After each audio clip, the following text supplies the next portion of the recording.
علی بھائی ایک سوال ہے کہ جی ایک مفتی صاحب ہے جن کا کہنا ہے کہ جی سابقہ خلافت ملکیت جو چھپی تھی نا، بعد میں کسی عالم نے نا انہی کے علماء نے اس کے اوپر سختی ڈال کے نا اس میں ترمیم کر دی. نیز وہ کہہ رہے ہیں کہ جی مولانا مودودی جیسی شخصیت نا یہ ہر دور میں ہی آتے رہتے ہیں ایسے لوگ. اچھا، تو آپ اس کے بارے میں یہ کیا وہ کہتے نیگیٹو انداز میں کہہ رہے تھے کہ ہر دور میں ہیں؟ آتے ہر رہتے دور میں پودے کا لفظ استعمال کیا ہیں. جی جی، انہوں پودے نے. کا لفظ. میرے بھائی مولانا مودودی رحمہ اللہ تعالی جیسے لوگ کاش ہر دور میں آتے رہتے تو اتنی فرقہ واریت نہ پھیلتی. مودودی صاحب کے اوپر اس طرح کے جو کلام لوگ کرتے ہیں، ان لوگوں سے اگر کہیں نا کہ آپ یہ قرآن پہ حلف رکھ کے کہیں کہ انہوں نے خلافت و ملوکیت ورڈ بائی ورڈ خود پڑھی ہے اور اس کے بعد کاؤنٹر ویریفائی کیا ان کے حوالوں کو، تو یہ قرآن پہ ہاتھ رکھ کے حلف نہیں دے سکیں گے. انہوں نے اپنے بزرگوں کی کتابوں سے خلافت و ملوکیت کو سمجھنے کی کوشش کی ہے. اگر کوئی شخص بریلویت کو اہل حدیث کی کتابوں سے سمجھنے کی کوشش کرے، اہل حدیث کو بریلویوں کی کتابوں سے، تو ظاہر ہے وہ نیگیٹو ہی ایک دوسرے کے بارے میں لکھیں گے نا. اصل تو چیز یہ ہے کہ وہ اوریجنل کتاب میں کیا لکھا ہوا ہے. یہ مفتی صاحب نے بالکل غلط بولا. میرا خلافت و ملوکیت کے دفاع کے اوپر ایک پورا کلپ ہے ریکارڈڈ اللہ کے فضل سے. وہ انہی جیسے لوگوں کی زبان درازیوں کی وجہ سے مجھے ریکارڈ کروانا پڑا، جس میں نے اس کا ٹاپک یہ ہے کہ خلافت و ملوکیت کا دفاع خود علماء دیوبند نے کیا. تو آج میں اس ٹاپک میں اس طرف نہیں جاتا ہوں. میں صرف سمپلی یہ بات کروں گا کہ خلافت و ملوکیت کے اندر جو یہ مفتی صاحب کا دعویٰ ہے نا کہ جی یہ جو پہلے چھپی تھی وہ اور تھی، پھر ہمارے علماء نے غلطیاں ہائی لائٹ کیں تو مودودی صاحب نے خلافت و ملوکیت بدل لی اور آہستہ آہستہ اس کو ریفائن کیا. ہم صرف معصومانہ سوال یہ کرتے ہیں کہ آپ کے علماء جب اس وقت اس کتاب کے خلاف ابھر کے پبلک کے سامنے آئے تھے اور جو چیزیں مودودی صاحب کے حوالے سے انہوں نے اپنے زوم میں ہائی لائٹ کی تھیں وہ ان کی کتابوں میں تو ابھی تک لکھی ہوئی ہیں نا کہ جی خلافت و ملوکیت میں یہ خرابی ہے، خلافت و ملوکیت میں یہ خرابی ہے، چاہے وہ تقی عثمانی صاحب تھے یا باقی لوگ تھے. تو انہوں نے وہ جو غلطیاں ہائی لائٹ کی ہوئی ہیں، اگر آج کی خلافت و ملوکیت میں وہ عبارتیں موجود نہیں ہیں پھر تو مفتی صاحب کا دعویٰ ٹھیک ہے، اور اگر آج بھی وہ اسی طریقے سے چھپ رہی ہیں تو پھر مودودی صاحب نے کہانی کروائی ہے ان مودودی صاحب کے حوالے سے ان مفتی صاحب نے. ٹھیک ہے، سمپل طریقہ ہے، اے کوڑا تے اے مدان ابھی چیک کر لیتے ہیں کہ یہ ان کا دعویٰ صحیح ہے. تو آپ کو پتہ چلے گا کہ 1967 میں جو خلافت و ملوکیت چھپی تھی مودودی صاحب نے اس میں کوئی چینج نہیں کی ہے. اس کا ضمیمہ ضرور بعد میں لکھا، جو چند ایک چیزیں ہائی لائٹ ہوئی، مزید ان کی کلیریفیکیشن دی، اپنی کسی بات کو انہوں نے ریورٹ نہیں کیا. اور وہ اللہ کے فضل سے اس کتاب کی اتنی پبلیکیشن ہوئی ہے کہ شاید پاکستانی ہسٹری میں کسی اور کتاب کی اتنی پبلیکیشن ہوئی ہو. تو وہ کتاب اپنی جگہ موجود ہے. باقی آپ میرا کلپ دیکھ لیں. خلافت و ملوکیت کا دفاع علماء دیوبند نے کیا. انہی ایک بڑے بزرگ تھے ان کے، بلکہ ان کے کہنا چاہیے کہ ان کے جو تقی عثمانی صاحب کے پیر و مرشد تھے شبیر احمد عثمانی صاحب، ان کے بلکہ دادا مرشد کہنا چاہیے، ان کے تو والد صاحب تھے نا مفتی شفیع صاحب، ان کے استاد شبیر احمد عثمانی صاحب، ان کے ایک بھتیجے تھے عامر عثمانی مفتی، دیوبند کے تھے. تجلی دیوبند میں ان کے مضامین چھپا کرتے تھے. پاکستان اور انڈیا کے دیوبندیوں نے ان کو باقاعدہ ریکویسٹ کی کہ اس وقت آپ علماء دیوبند کے علم کے وارث ہیں تو آپ مہربانی کر کے نا خلافت و ملوکیت کا جواب لکھیں. تو وہ جواب لکھنے بیٹھے تھے، لیکن جب کتاب پڑھی تو خلافت و ملوکیت کے دفاع پہ 700 صفحے لکھ دیے انہوں نے، اور انہوں نے ثابت کیا کہ ہمارے بزرگ تو ہمیں کہانیاں کرواتے رہے ہیں، اصل بات مودودی صاحب نے لکھی. اور وہ اس میں لکھتے ہیں اپنی کتاب میں نے اسی لیکچر کے اندر تعارف کروایا کہ میری کبھی خواہش نہیں تھی کہ یہ کتاب صحیح ثابت ہوتی، لیکن میں چونکہ علم کی دنیا سے تعلق رکھتا ہوں میں مجبور ہو گیا ماننے پر. حقیقت بات ہے کسی میں اخلاص ہو اسے حق مل جاتا ہے. یہ پچھلے دنوں ہالینڈ میں بھی آپ کو پتہ ہے ایک وہ جو گستاخانہ فلم اور کارٹونز کو پروموٹ کرنے والی جو جماعت ہے، ان کا ایک سرکردہ رکن جو ہے اسلام کے خلاف کتاب لکھ رہا تھا، قرآن پڑھ کے مسلمان ہو گیا. اور کئی ایسے ہیں جو مسلمان قرآن پڑھ کے خود مسلمان نہیں ہوتے جس طرح کا اسلام قرآن چاہ رہا ہوتا ہے. تو ذالک فضل اللہ یؤتیہ من یشاء. ہر بات کے اوپر کمنٹس کر دینا آسان ہے.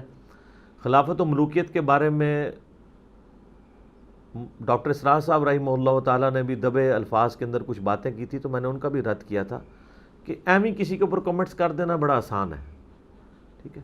وہ تو میرے بھائی پاکستان میں کروڑوں بریلوی کہتے ہیں کہ اہل حدیث گستاخ رسول ہے، کیونکہ جو وہ نبی علیہ السلام کے بارے میں وہ عقیدہ سمجھتے ہیں نا، اس کے خلاف آپ عقیدہ رکھیں گے تو آپ گستاخ رسول ہیں، ٹھیک ہے. اسی طریقے سے جو اہل حدیث ہیں وہ بریلویوں کے بارے میں سمجھتے ہیں کہ یہ لوگ جو ہیں وہ بدعتی ہیں، مشرک ہیں، جو انہوں نے ڈیفینیشن کی ہوئی ہے. بریلوی تو مانیں گے نہیں کہ ہم مشرک یا بدعتی ہیں. تو ایک دوسرے کی ڈیفینیشنوں کو چھوڑیں. حقیقت بات یہ کہ آپ خود سے اسٹڈی کریں کہ خلافت و ملوکیت میں جو مودودی صاحب نے حوالے دیے ہیں اہل سنت کی کتابوں کے، جو فتویٰ آپ نے مودودی صاحب پہ لگانا ہے ان ائمہ پہ بھی لگائیں. پھر ہم نے خلافت و ملوکیت کے دفاع میں 200 احادیث اکثر بخاری مسلم سے اس 5B ریسرچ پیپر میں جمع کی ہیں. ان کا جواب دیں. ان باتوں کا جواب صرف یہ ہوتا ہے کہ پچ کھود دو، نہیں وہ تو ہے ہی گمراہ ہے. اور یہ وہ انہوں نے خودکار پودے اور یہ الفاظ میرے بارے میں بھی استعمال کیے تھے، خودکار پودے. کبھی آپ کہتے ہیں یہ پلانٹڈ لوگ ہیں، کبھی کہتے ہیں یہ خودکار ہیں. یہ سر اللہ تعالیٰ نے آپ کے اوپر مسلط کیے ہیں تاکہ آپ لوگوں کی اصلیت لوگوں کو پتہ چلے، ٹھیک ہے نا. سچائی کے ساتھ آپ کے علماء کے مدرسوں کی آؤٹ پٹ کبھی ایسے لوگ نہیں ہو سکتے جو بالکل حق بات لوگوں کو بتائیں کہ میں ہے تو دیوبندی ہوں لیکن یہ مسئلے دیوبندیوں کے غلط ہیں، میں ہے تو بریلوی ہوں لیکن یہ مسئلے بریلویوں کے غلط ہیں، میں ہے تو اہل حدیث اور شیعہ ہوں لیکن یہ مسئلے ہمارے اہل حدیث اور شیعہ کے ہاں غلط ہیں. یہ معقول بات کرتے ہیں ہمارے مخالفین. یہ کون جرت کرتا ہے؟ اور ہمارا حال یہ ہے کہ ہم اپنے مخالفین کی کئی باتوں کو صحیح کہتے ہیں، بلکہ ان کے خلاف اگر کوئی بات کرتے ہیں ہم ان کا دفاع کرنا شروع کر دیتے ہیں کہ نہیں یار یہ بات اس طرح نہیں تھی، یہ زیادتی کی ہے، یہ بات اس طرح تھی، یہ ایسے ہونی چاہیے. تو یہ اولو العلم قائما بالقسط پہ جو لوگ قائم ہیں ان کے یہ حوصلہ ہے. باقی خلافت و ملوکیت ایکسکلوسیولی مولانا مودودی رحمہ اللہ تعالیٰ نے کوئی فتنہ کھڑا کرنے کے لیے کتاب نہیں لکھی، بلکہ اسی زمانے میں جو ملوکیت کے سپورٹر تھے، منکرین احادیث کے امام محمود احمد عباسی صاحب، انہوں نے ایک کتاب لکھی تھی خلافت معاویہ و یزید، ٹھیک ہے. اس کے جواب میں خلافت و ملوکیت لکھی گئی تھی. آپ حیران کن بات یہ دیکھیں کہ جب حضرت علی اور حضرت حسن و حسین کے اوپر حملہ ہوتا ہے، اس کا جواب دینے کے لیے جو نکلتا ہے نا، وہ سارے کے سارے مولوی پنجے جھاڑ کے جواب دینے والے کے پیچھے پڑ جاتے ہیں، اور جس نے وہ مسئلہ اٹھایا ہوتا ہے اس کو پیچھے چھوڑ دیتے ہیں. تو اس سے مجھے یہ لگتا ہے کہ شاید یہ لوگ چاہتے ہیں کہ ہم اہل بیت کے دفاع میں ڈھیلے رہیں اور باقی لوگوں کے دفاع میں ہم آگے چلیں. ہمیں چاہیے کہ ہم انصاف پہ قائم رہیں، جو صحیح بات کسی کی بھی ہے اس کو صحیح کہیں، اور جو غلط بات ہے کسی کی بھی وہ غلط کہیں. نبی علیہ السلام کی جو حدیث ہے صحیح بخاری میں، انسانی شکل میں آ کے آیت الکرسی کا وظیفہ جو ہے وہ شیطان نے تعلیم کیا تھا حضرت ابو ہریرہ کو. تو نبی علیہ السلام نے کیا فرمایا تھا کہ ہے تو جھوٹا ہے لیکن بات سچی کی ہے. یہ ہمارے نبی نے ہمیں یہی سکھایا ہے صلی اللہ علیہ وآلہ وسلم کہ جو بھی سچی بات کرتا ہے اس کی سچی بات کی تصدیق کریں. باقی میں نے جو پوری کی پوری انجینئرنگ کی ہے نا، جو اس کلپ کے اندر 1 لاکھ سے زیادہ لوگ وہ کلپ دیکھ چکے ہیں. خلافت و ملوکیت کا دفاع علماء دیوبند نے کیا. میں نے مفتی عامر عثمانی صاحب کی ورڈز اس میں سے پڑھ کے سنائے ہیں، اور باقی ہم نے جو دفاع کیا ہے وہ تو اللہ کے فضل سے موجود ہے. جو باتیں لکھی ہوئی ہیں وہ بالکل سچی باتیں انہوں نے لکھی ہیں، اور وہ ہمارے ائمہ اہل سنت لکھتے رہے. تو مولانا تقی عثمانی صاحب کا میں بڑا احترام کرتا ہوں، میں ان کی دل سے رسپیکٹ کرتا ہوں کہ انہوں نے ایک تقلید کے ایک جمود کو توڑا ہے، لیکن اس مسئلے میں وہ بائسڈ ہوئے ہیں، اور انہوں نے جس طریقے سے امیر شام کا دفاع کرنے کی کوشش کی ہے، ناجائز کوشش کی ہے، وہ یعنی قابل مذمت ہے. تو اور بہانہ یہ بنا لیتے ہیں کہ یہ تاریخی روایتیں ہیں، ان حدیثوں کا کیا کریں گے. دوسری طرف صلاح الدین یوسف صاحب، میں ان کی بڑی رسپیکٹ کرتا ہوں، ان کے قرآن پاک کی تفسیر میں ریکمینڈ کرتا ہوں، جو احسن البیان ہے، سعودی والے مفت دیتے ہیں. لیکن انہوں نے ہی جب خلافت و ملوکیت کے خلاف کتاب لکھی ہے تو وہاں انہوں نے پھر جو ہے نا جس کو کہتے ہیں انصاف کا دامن چھوڑ دیا اور مودودی صاحب کے اوپر الزامات لگانا شروع کر دیے. وہ بات مودودی صاحب نہیں کہنا چاہ رہے جو انہوں نے کہنے کی کوشش کی ہے، اور مودودی صاحب جو باتیں کتاب و سنت سے پیش کرتے رہے اس کو وہ تاریخ کہہ کے ریجیکٹ کرتے رہے. اور دوسری طرف ان کی اپنی کتاب جو ہے رسومات محرم اور کربلا، جس پہ گورنمنٹ آف پاکستان نے پابندی لگائی ہوئی ہے کہ وہ مذہبی منافرت پھیلانے والی کتاب ہے. مذہبی منافرت کا مسئلہ نہیں ہے، وہ جھوٹی کتاب ہے، اس میں انہوں نے بہت غلو کیا ہے اور لوگوں کو سچی بات نہیں بتائی ہے. اپنے مطلب کی تمام تاریخی روایتیں اس میں جمع کر لی ہیں اور جو اہل بیت کی سپورٹ میں باتیں تھیں وہ چھوڑ دی ہیں. ہم تو ہر بات حدیث سے کرتے ہیں. یہ پمفلٹ بھی ہمارا ان کے پاس پہنچا ہے.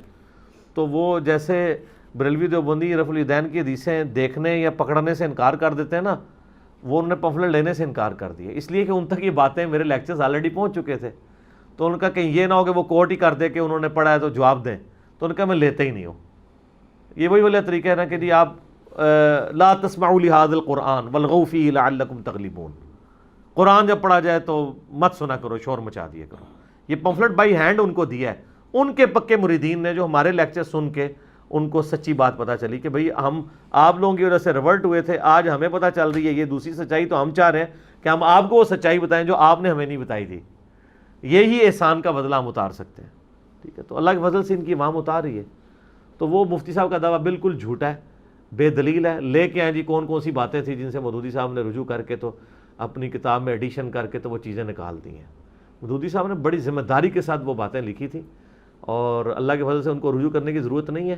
ہم نے اس سے بڑھ کر کئی باتیں 200 احادیث اکثر بخاری مسلم سے اس پمفلٹ میں جمع کر دی. ٹھیک ہو گیا. یہ ہمارا ریسرچ پیپر ہے میرے بھائیوں. ریسرچ پیپر نمبر 5B, واقعہ کربلا کا حقیقی پس منظر 72 صحیح الاسناد احادیث کی روشنی میں, جس میں نے اہل سنت کی مین سٹریم کی کتابوں سے تقریباً 200 روایتیں جمع کی ہیں. اکثر صحیح بخاری اور صحیح مسلم سے احادیث ہیں, اور جو بخاری اور مسلم سے ہٹ کے باقی روایتیں ہیں ان کے اوپر میں نے دور حاضر کے جو بڑے بڑے محدثین ہیں, شیخ البانی رحمہ اللہ تعالی, شیخ زبیلیزئی رحمہ اللہ تعالی, شیخ شعیب ارناؤت رحمہ اللہ تعالی, اس کے علاوہ سلیم اسد حفظہ اللہ تعالی, شیخ غلام مصطفیٰ ظہیر حفظہ اللہ تعالی, اور باقی جو بڑے بڑے محدثین جن کی یعنی یہ فیلڈ ہے, ان کی تحکیم کے ساتھ احادیث جمع کی ہیں. اور آلموسٹ سنی شیعہ کنفلکٹ کے اوپر کربلا کے کانٹیکسٹ میں جتنی باتیں میں نے اس میں کور کی ہیں, یعنی خلافت راشدہ کی مدت کتنی تھی, خلفائے راشدین کون ہیں علیہم الرضوان و علیہم السلام اجمعین, اس کے بعد شہادت عثمان کے اصلی اسباب کیا تھے بخاری اور مسلم کی روشنی میں, اس کے بعد جنگ جمل صفین نہروان, اور پھر اس کے بعد حضرت معاویہ رضی اللہ تعالیٰ عنہ کا دور ملوکیت, اور پھر صلح حسن, پھر الٹیمیٹلی یزید کا ولی عہد بننا, اور پھر حکومت سنبھال کر سیدنا حسین ابن علی رضی اللہ تعالیٰ عنہما و علیہم السلام کی مظلومانہ شہادت تک. یہ پوری کی پوری ڈیٹیلز حکمرانوں کی لکھوائی ہوئی تاریخ سے نہیں بلکہ صحیح الاسناد احادیث سے, جو اہل سنت کی مین سٹریم کی کتابیں جو آپ کے سامنے نہ صرف پڑھی ہوئی ہیں بلکہ یہ پڑھی ہوئی ہیں. ایک ایک کا نمبر میں نے بیروت دارالاسلام, اور جو بیروت میں آپ کو پتہ ہے کلمی نسخے بھی موجود ہیں حدیث کی کتابوں کے, ان کا ہے وہ دارالکتب العلمیہ جو یہ ساری حدیث کی کتابیں چھاپتا ہے, ان کی جو انٹرنیشنل نمبرنگ ہے, علماء حرمین بھی جس کو فالو کرتے ہیں, اس کے مطابق میں نے یہ سارے کے سارے نمبر اس میں ڈالے ہیں. آپ کاؤنٹر ویریفائی بھی مکتبۃ الشاملہ اور باقی سافٹ ویئر سے کر سکتے ہیں.